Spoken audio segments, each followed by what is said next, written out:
Pokemon X and Y Pokedex entry. It wields the most compelling hypnotic powers of any Pokemon, and it forces others to do whatever it wants. It lures prey close with hypnotic motions, then wraps its tentacles around it before finishing off its prey with digestive fluids. Wonderful. So this creature doesn't care about anything, and if it sees anything that's living, it will hypnotize it and force it to do anything it wants. But then it will eat you whenever it's finished with you. This thing is 4'11". That's as tall as TA. Well, he's actually 4'10" because he's short, but whatever. Moving on, we have Beedrill. It's as tall as anything it wants. But then it will eat you whenever it's finished with you. This thing is 4'11". That's as tall as TA. Well, he's actually 4'10" because he's short, but whatever. Moving on, we have Beedrill. I feel like this one is kind of expected, as I see a lot of people talk about this, because, you know, it's a giant freaking hornet. I freak out over tiny little bees. Well, bumblebees are okay and cute, and little fuzzy bees help out with honey. But then there's these things, evil in its tiny body, criminal masterpiece. Yes, Beedrill has bee in its name, but it's more based off of a wasp or a hornet. Beedrills are 3 foot 3 inches and 65 pounds. A real wasp is like 1 inch if they get big enough or whatever. This thing is a Do you understand the amount of milk that courses through my veins? This thing was real?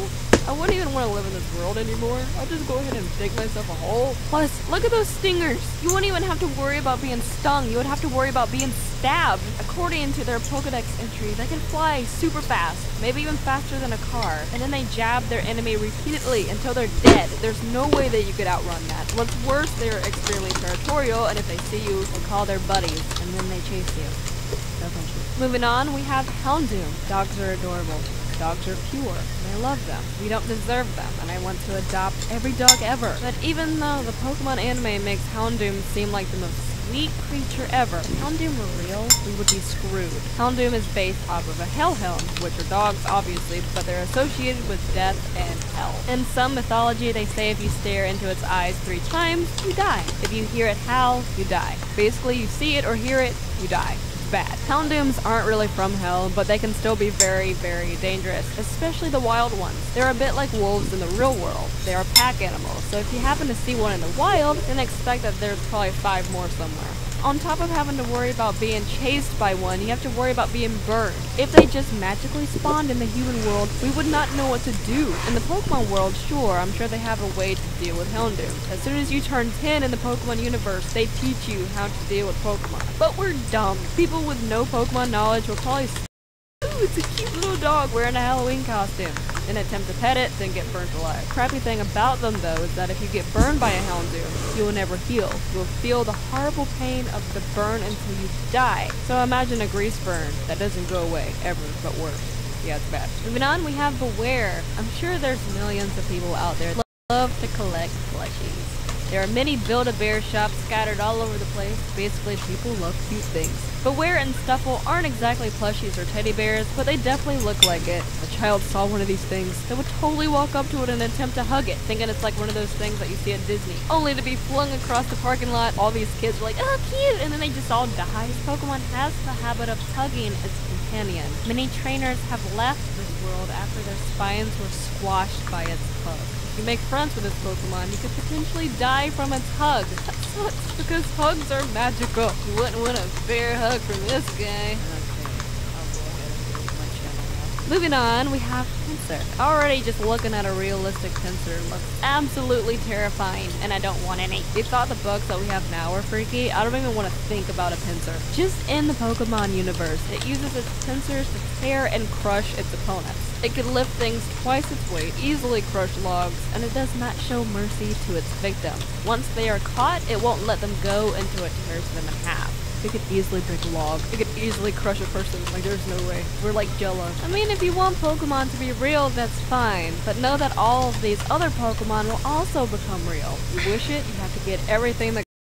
If it fails to cut its victim in half, then it thrashes them around and throws them violently against things. This one is also 4'11" and 121.3 pounds. It weighs more than me. On top of having to worry about being cut in half, you would have to worry about the teeth. but people who live in cold areas wouldn't have to worry about it. Pincer hates cold weather, much like himself. Next we have Drapion. Let me know in the comments below if a little piece of you would die inside if a scorpion crawled on you for just a little bit. Now imagine a 135-pound scorpion stepping on you. Imagine a 4-foot scorpion in your house. I've seen a scorpion in my cousin's house before in Texas, but Drapion can freaking knock your door down. It's extremely aggressive and will attack anything that's in its territory. Pokedex sends you 10. Even though it can tear foes apart, it finishes them off with a powerful poison. Its head can rotate 180 degrees, eliminating blind spots. It attacks Pokemon and people if it crosses the desert. Okay, great, you can't sneak past it, and it could kill you quickly, but it chooses to kill you the slowest possible way. This Pokemon would be beyond bad news in this world. Taking our number 2 spot, we have Shiinotic. Look at that freaking face. I'm almost more scared of this thing than Mr. Mime. I'm sorry if you like this thing, but I'm terrified of it. We have mushrooms in nature, so if this thing was real, I would imagine it to be really, really common. It kind of looks like Toad's ghost cousin, even though it's not a ghost, but still. Pokedex sends you 10. Places where Shiinotic live are treacherous to enter at night.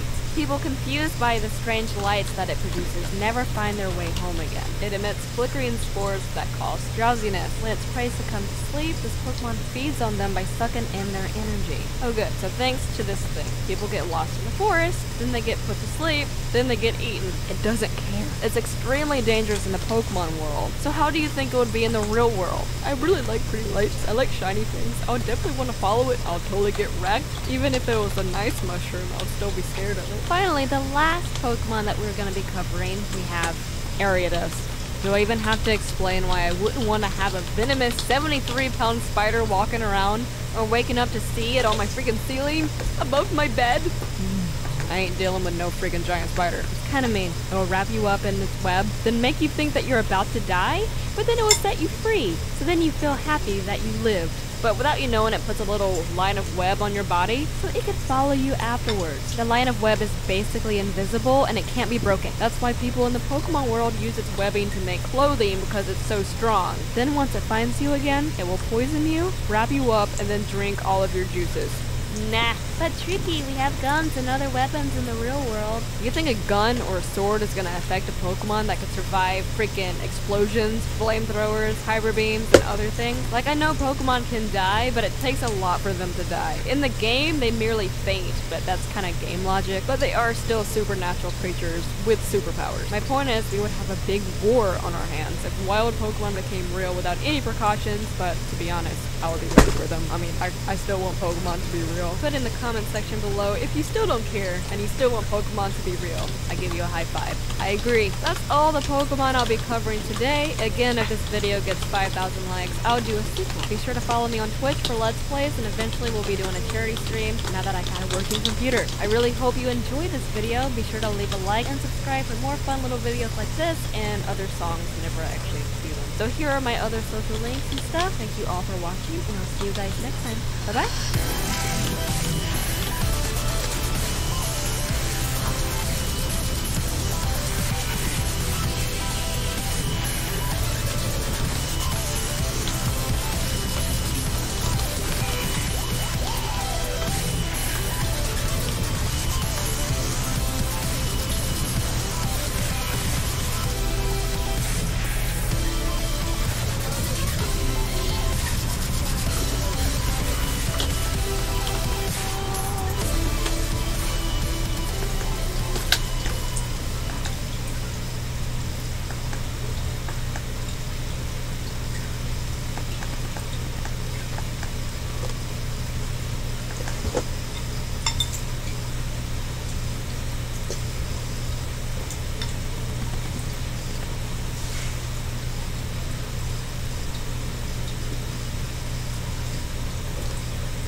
Phone video shows a cop giving a drop.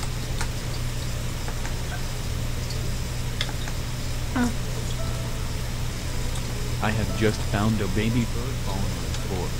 It is still alive and breathing.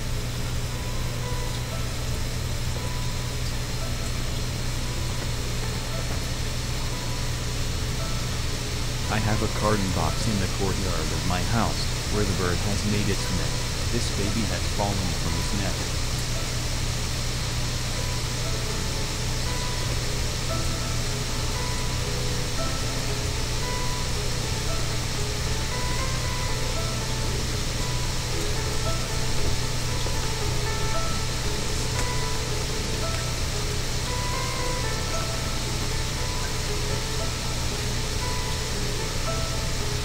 It is very tiny and soft, that's why I am picking it up by using paper. I guess direct contact may harm him.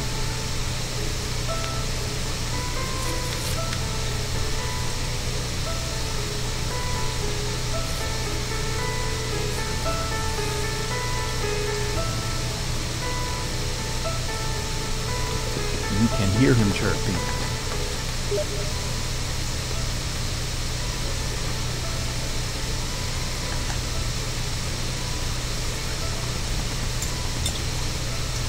I think it has not yet fully developed, and I am not able to see his eyes. And the wings are also undeveloped.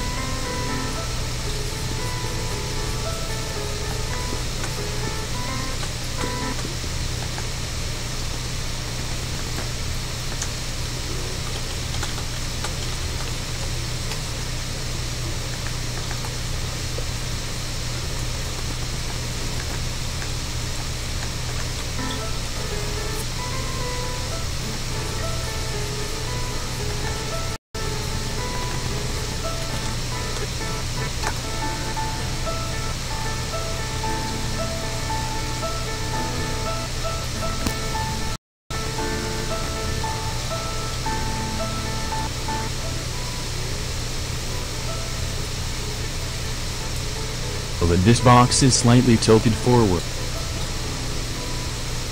I feel that this box is slightly tilted forward. It may have fallen out because of this. I need to straighten the box first before I have put it back in his house. Down again. The bird entered into the box, and just as she entered into the box, the baby fell down again. The bird has flown away. It seemed as the bird has thrown it out. The other possibility is that the newborn has moved towards the outside of the box and fell down as soon as the bird entered into it. It is also possible that the bird was scared to see her own baby, and ran outside, causing the baby to fall down. I have taken the newborn baby back on the paper. Once again I am gonna try to put it back in the box. I have once again put the newborn baby into a nest. This time I have put the baby bird deep inside the nest so that it does not come out of the leaving. After I can bird has been beyond any one of them, fallen out the back, to whom I had put back in the baby. Think it how it came here right in the middle of the pieces of these tiles. I had here it has one of his parents had thrown it out. There could be two reasons for the bird's behavior.